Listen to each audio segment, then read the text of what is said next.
Bonjour à tous. Aujourd'hui, je vous propose un petit tuto spécial débutant, vraiment. Je vous propose qu'on se fabrique des feux routiers. Voilà, ce qu'on appelle communément dans le langage de tous les jours des feux rouges.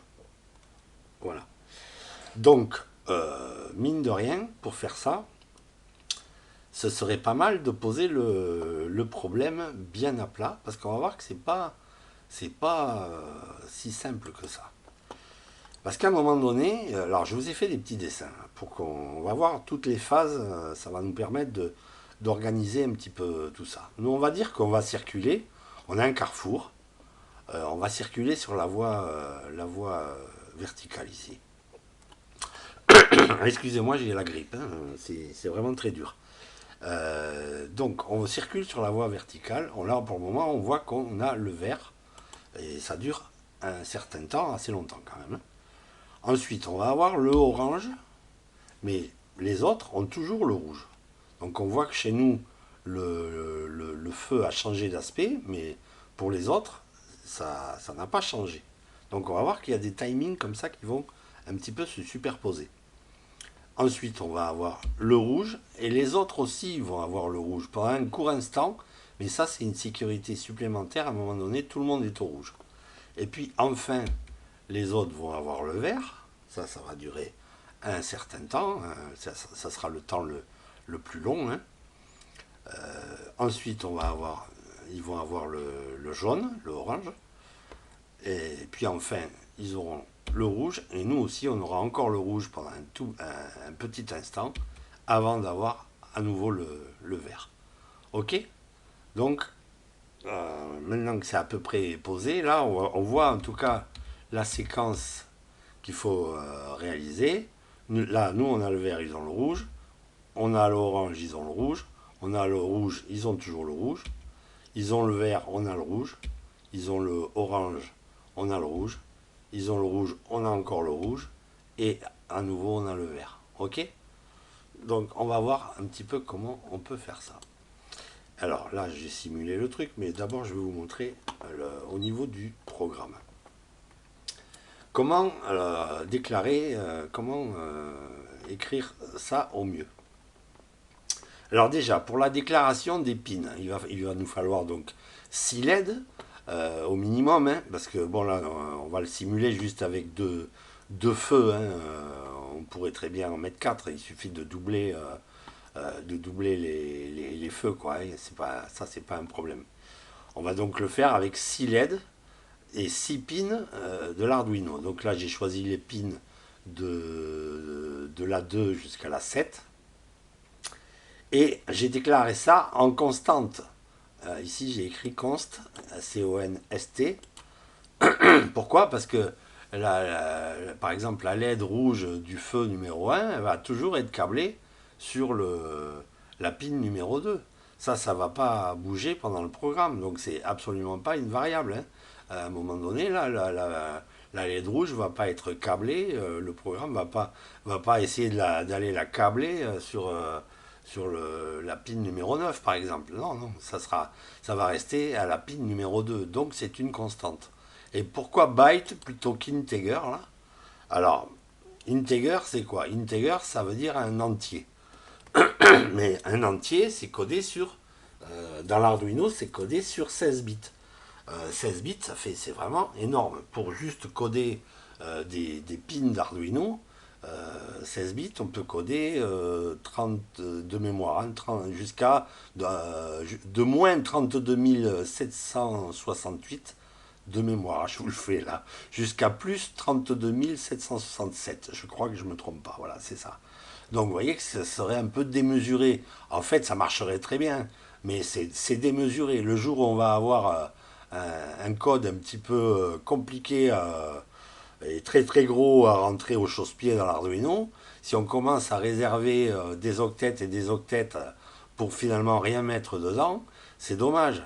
Autant utiliser ici byte. Byte, c'est quoi? C'est juste un octet. Et avec déjà un octet, on peut coder un nombre entre 0 et 255. Donc on voit que même avec un octet, on a vraiment de la marge parce qu'on n'a même pas 255 pins sur un Arduino. Donc, const byte, LED rouge feu 1. Alors là, ça c'est moi qui ai choisi le nom. Hein. Vous l'écrivez comme vous voulez. Là, ça peut accepter tout, sauf les espaces et sauf les accents. Hein. Surtout pas d'accent parce que j'ai vu ça il n'y a pas longtemps. Un monsieur qui s'étonnait, mais il m'avait mis des accents partout. Alors forcément, l'Arduino, lui, les accents, il ne sait pas ce que c'est. Donc, voilà, const byte. Par contre, évidemment, si j'écris juste ça, int, LED rouge, feu, là, ça marche, il n'y a pas de problème. Mais c'est un petit peu dommage parce que là, ben, je réserve deux octets pour juste le chiffre 2, ça fait beaucoup. Et puis je signifie même pas à l'Arduino que c'est une constante. Donc là, je vous montre vraiment la manière la plus solide, hein, je parle de solidité de programmation, là, pour déclarer des broches d'Arduino qui vont être soit en entrée, soit en sortie, mais qui vont... ça, c'est pas des variables, quoi. Hein. Ça ne va pas varier de l'exécution du programme. Donc, LED rouge, feu 1, LED jaune, feu 1, LED verte, feu 1. Pareil pour le feu 2. Pas de problème. Là, c'est moi qui ai choisi de l'écrire comme ça, mais vous pouvez l'écrire autrement, il n'y a pas de problème. Ok, ça. Ensuite, alors, on rentre dans le setup. Donc, les déclarations, on les fait avant le setup. Là, on rentre dans le setup. Le setup, je rappelle qu'il ne sera exécuté qu'une seule fois au démarrage de l'Arduino. Hein. Donc là, on va signifier à l'Arduino qu'on met notre LED rouge feu 1, c'est-à-dire notre pin numéro 2 ici, en output, c'est-à-dire en sortie. Et comment on lui dit ça? Ben, en écrivant pin mode de cette manière, avec un M majuscule ici. Euh, Parenthèse, LED rouge, exactement la même orthographe que vous aurez utilisé plus haut, virgule, output. Vous faites ça pour les vos six pins, là, hein, vos 6 LED, tout simplement, et ça y est, ça roule. Ensuite, on va en profiter au début pour allumer les deux feux rouges, même si ça va aller tellement vite que en fait on va pas les voir au tout début, on va pas voir nos deux feux rouges allumés en même temps. Mais il y en a un qui va forcément rester lui allumé. Alors je dis que j'allume les feux rouges et pourtant là je lis LED rouge feu 1 l'eau. L'eau c'est un état bas ça. Normalement c'est fait pour éteindre un état bas. Me serais-je trompé?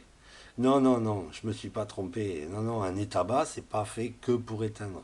Il y a trop de gens qui croient que forcément pour allumer une LED, il faut envoyer un état haut.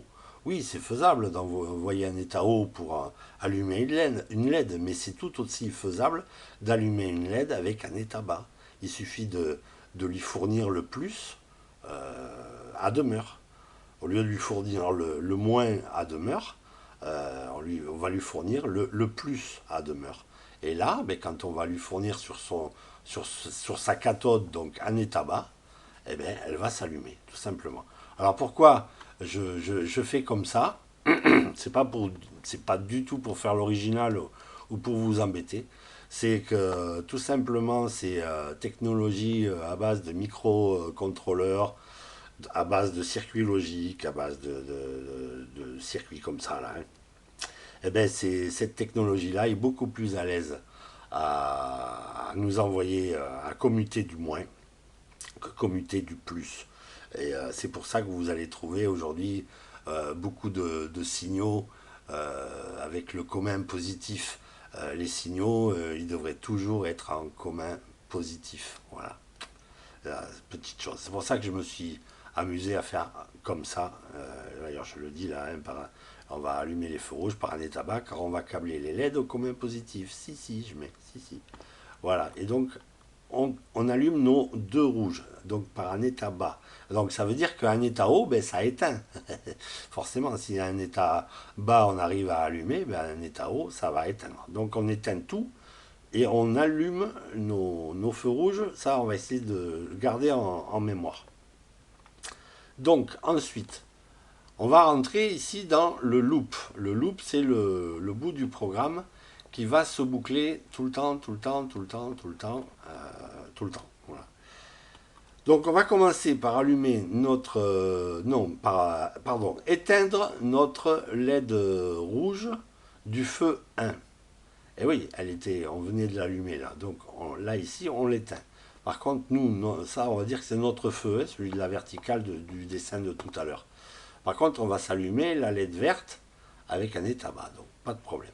On va attendre 8 secondes. Là, pour les besoins de la vidéo, ça m'a paru pas mal. Il faut quand même qu'on ait le temps de voir. Puis bon, j'ai pas mis les vrais timings qu'on voit en réalité, hein. Le temps aussi, on peut le mettre un petit peu à l'échelle, quoi. Donc là, on a le vert, pas de problème. Ensuite, il va nous falloir donc le jaune. Ok, donc là, LED jaune, feu 1, l'eau, très bien. Mais là, je vois LED verte, feu 1, aïe. Ah ben ouais, si on a le jaune, il faut qu'on éteigne le vert, hein. Là, on avait le vert éteint, allumé, pardon, à l'état low, donc.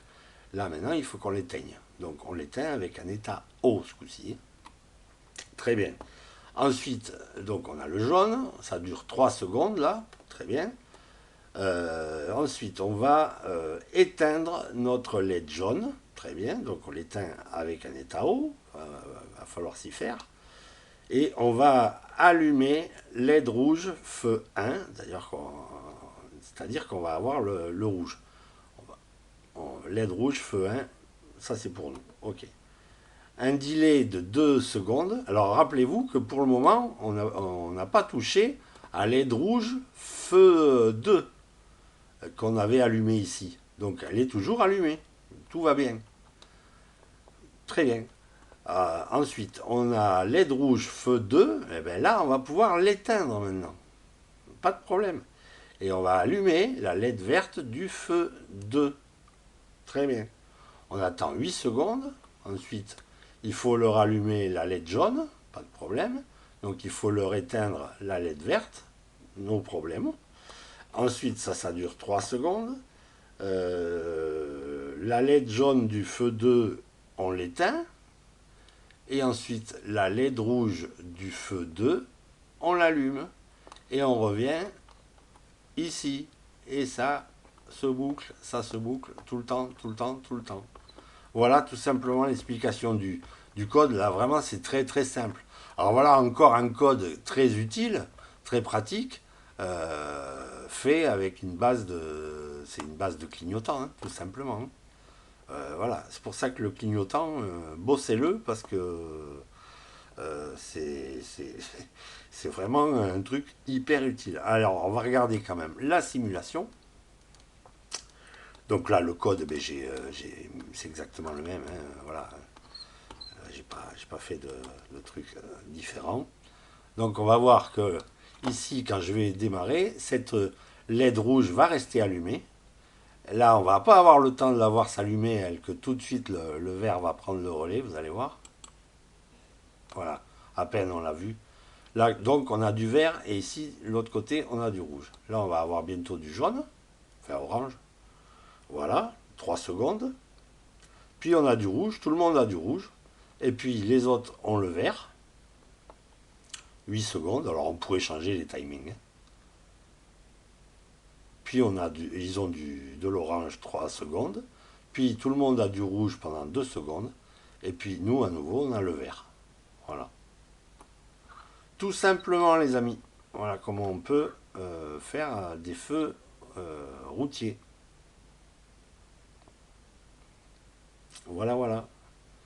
Tout simplement, tout simplement. Alors là, si vous voulez brancher, mettre 4 feux comme je le montrais là, on va faire ça en dehors de la breadboard. Tiens. On va faire un copier-coller de la LED verte par exemple. On va la mettre ici. Là, copier-coller de celle-ci. On va faire ça à peu près. Je vous montrerai juste, juste le câblage quoi. Alors, il nous faudrait de résistance. On va prendre copier-coller. Ouais, on va faire comme ça. Voilà. Là, copier, enfin coller, je veux dire, coller ici, voilà, et puis coller encore, voilà. Et puis là, on va se relier sur la même, ici, voilà, comme ça. Là, ici, je me mets en orange pour qu'on comprenne mieux. Et là, ici, en rouge, pour qu'on comprenne mieux. Donc voilà, là j'ai fait, j'ai rajouté des LED avec à chaque fois des résistances aussi. On va voir que là, ce feu-là, maintenant, va être doublé, hein. Voilà, tout simplement.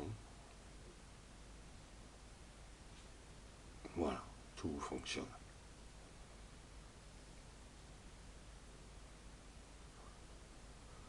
Et voilà, voilà, les amis, comment on peut très très facilement se faire des feux routiers, tout en apprenant l'Arduino tout doucement et gentiment.